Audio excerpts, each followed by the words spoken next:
我真喜欢你。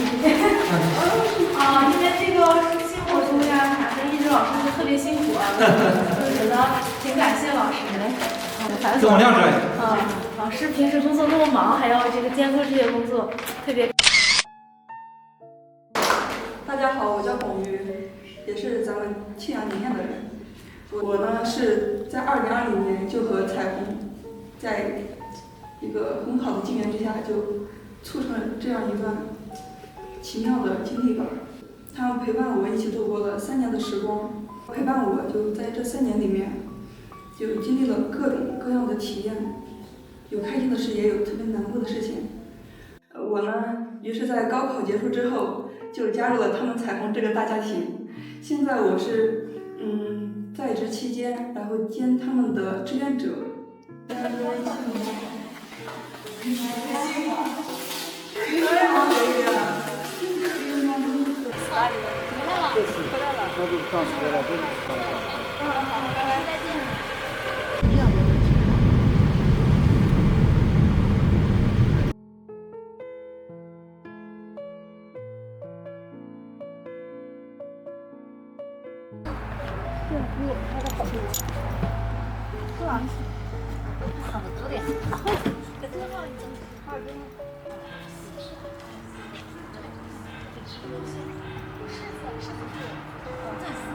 初中年级时，然后我就想买人队，然后高考的时候我就一起弄了。好。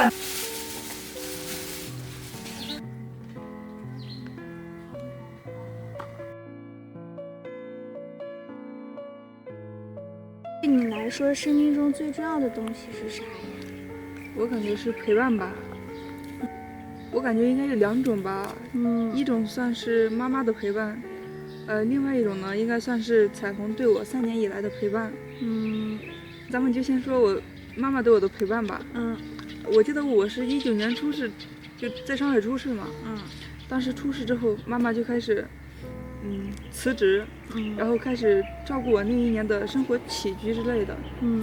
我记得其实印象最深的一次是，在我高三，高3压力大，家长就觉得压力大，然后给咱们各种补，导致我当时体重严重飙升，假的也不怎么合适，当时腿就磨破了，已经出血了那种。然后他还那个伤口还长不住，就怎么都愈合不了。然后后面我就干脆剩下最后1个月，我那1个月都没有穿假肢，妈妈就那样背着我，然后上学去。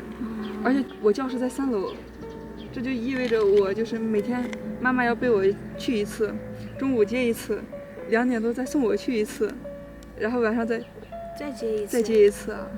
是4次。对啊。就可麻烦了。对，包括在这3年里面，也有咱们彩虹对我的一些陪伴。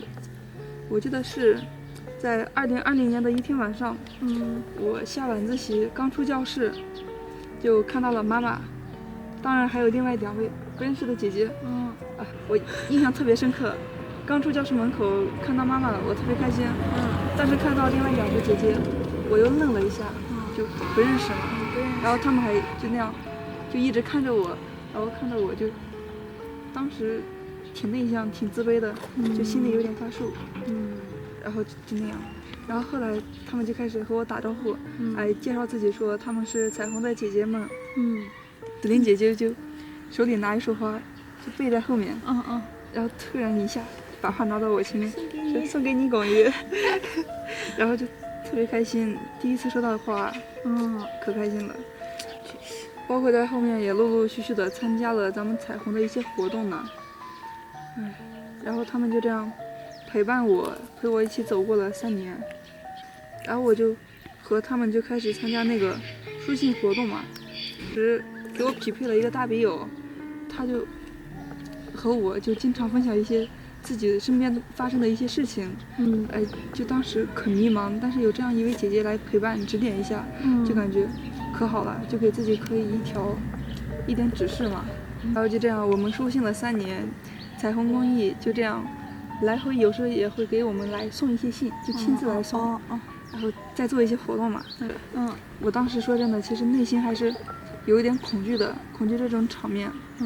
人特别多，然后我又特别内向、自卑。然后就有时候甚至不敢抬起头看他们。但是在好几场的活动下来之后，我自己就也开始慢慢变化，开始变得阳光，然后敢于和他们说话，也变得开始社牛起来。刚上高一的时候就其实也想强迫自己发生一些这种方面的改变，但可能就这第一步就比较难迈吧。确实，对，参加彩虹可能就是对我这个性格上面来说最大的一次改变吧。